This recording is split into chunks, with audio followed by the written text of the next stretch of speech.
Hi, everybody, and welcome to the first week of the course. I'm Professor Jack Kellenhofer.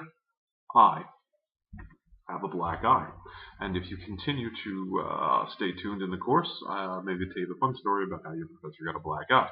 But for the moment, let's talk about literature.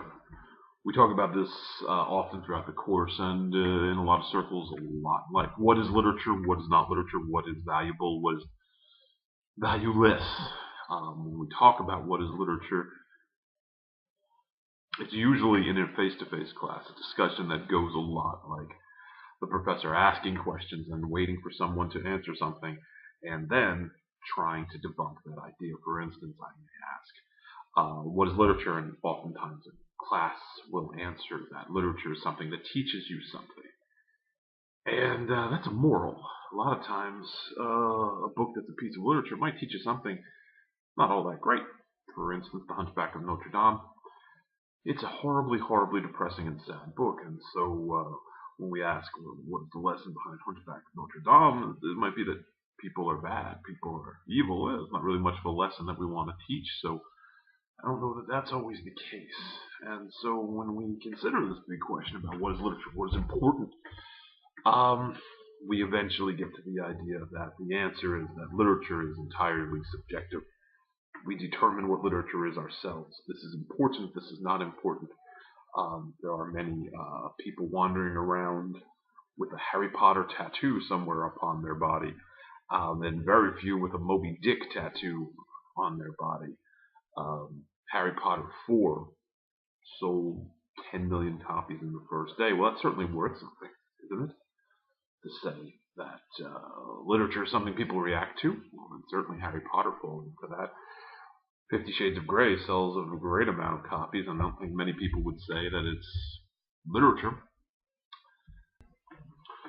So, literature, when we enter into the discussion about literature, there's very little answers that we can get.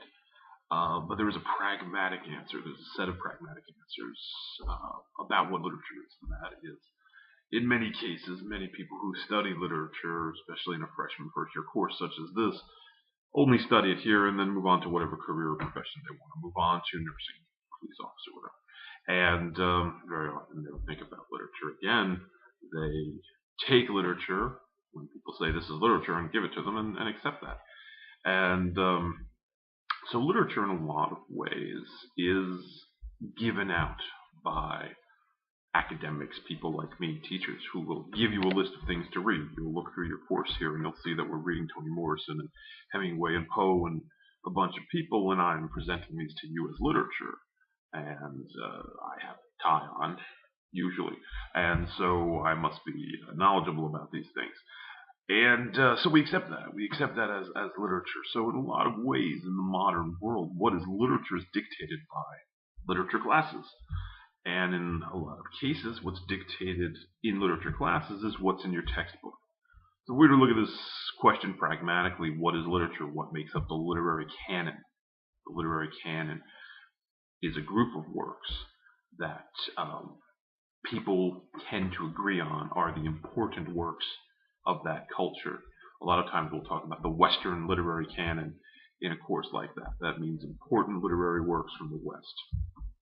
And most people don't agree on exactly which ones are which, but almost everybody would Homer or Shakespeare or something. So, at the end of the day, who determines what is literature and what's not literature is, in a lot of cases, literary teachers, editors of textbooks, and the people who put textbook anthologies, like the textbook you had to buy for this course, together. It's a big question with no answer, and that's a major theme in this course. This is not a science course. This is not a math course. We will never really have a perfect answer for most of the important questions. What we will get to is a great argument, and that's what we're trying to build in this course. The ability to argue. To be able to argue that something is literature, whether it's Harry Potter, 50 Shades of Grey, or Moby Dick, is our goal. I want you to be able to say, I think this is literature and here's why, and the here's why be a good, well-founded argument. So that is what we were working on.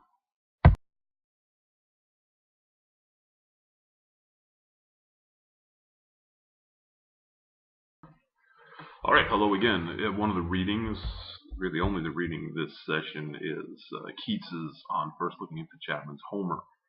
And it's hard reading, and so I don't particularly like that it's this early on, but such is the nature. So, let's talk a bit about that. John Keats is a romantic poet.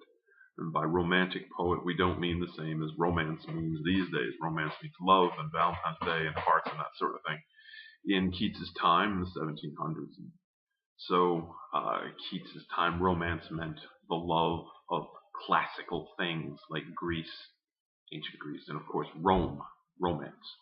And so romance writers were writers that harkened back to those days, to the Roman Empire and that sort of thing. So that's what we mean when we talk about a Keats or Shelley, Byron, any of the romance writers, William Blake.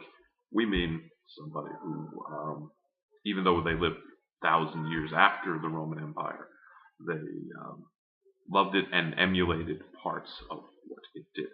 And so Keats's sonnet that we'll be reading, I've got here in front of me, takes a little bit of time. I have a cat. My cat is making noise. Keats's sonnet. Much have I travelled in the realms of gold, and many goodly states and kingdoms seen, round many western islands have I been, which bards in fealty to Apollo hold. Oft one wide expanse, I had been told, deep-browed Homer ruled as his demesne. Yet did I never breathe its pure serene, till I heard Chapman speak out loud and bold. Then, here's the switch, then I felt like some watcher of the skies when a new planet swims into his ken, or like stout Cortez when eagle eyes. He stared at the Pacific, and all his men looked at each other with wild surmise, silent upon peak and Darien, incomprehensible to most readers. And so we have to break it down. The idea here, contextually, that we look at is that your reading this week is to sell us on the value of reading, the value of what is important for us when we look into literature. And of course, we've been hearing this since we're in the first grade, reading Rainbow and such, look into a book, land of imagination. And that's what Keats is saying here. That's what Keats is talking about, is the value of the worlds literature creates in our minds, the worlds that we can visit by reading.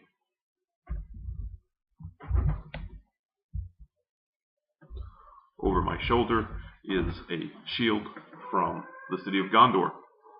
It's not a real place. I have a shield from not a real place. It's from Lord of the Rings.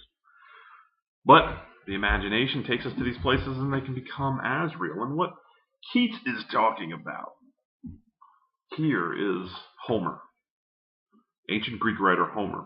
And he's saying, much have I traveled in the realms of gold. In other words, much have I read, because the pages on the binding of most books were gold. And many goodly states and kingdoms seen, around many western islands I have been, where bards in fealty to Apollo hold. Apollo being the god of poetry. Often, of one wide expanse I had been told. One great kingdom, one wide expanse.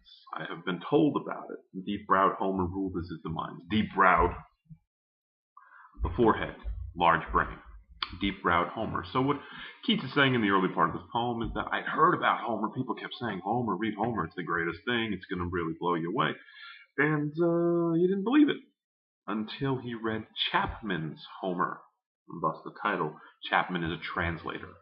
Chapman has translated Homer in such a way that when Keats read it, it opened up his imagination. And he discusses in this how, after reading this one translation, after trying to read Homer in translation after translation, he felt like some watcher of the skies when a new planet enters his ken. In other words, ken being perception. The idea there is that an astronomer seeing a planet for the first time, or Cortez seeing the vast Pacific for the first time, when you see what's there, what's available, how much potential that world has. That's the amazing part of literature. So in those 14 lines, that's all Keats is really saying to you, is that each reading is its own world, and if you're willing to immerse yourself in that world, to suspend your disbelief, as Aristotle would say, then you're up for a wonderful, wonderful journey. And that's, of course, the study of literature. I hope you have a good session. Again, email me or call me if you have any questions. See you soon.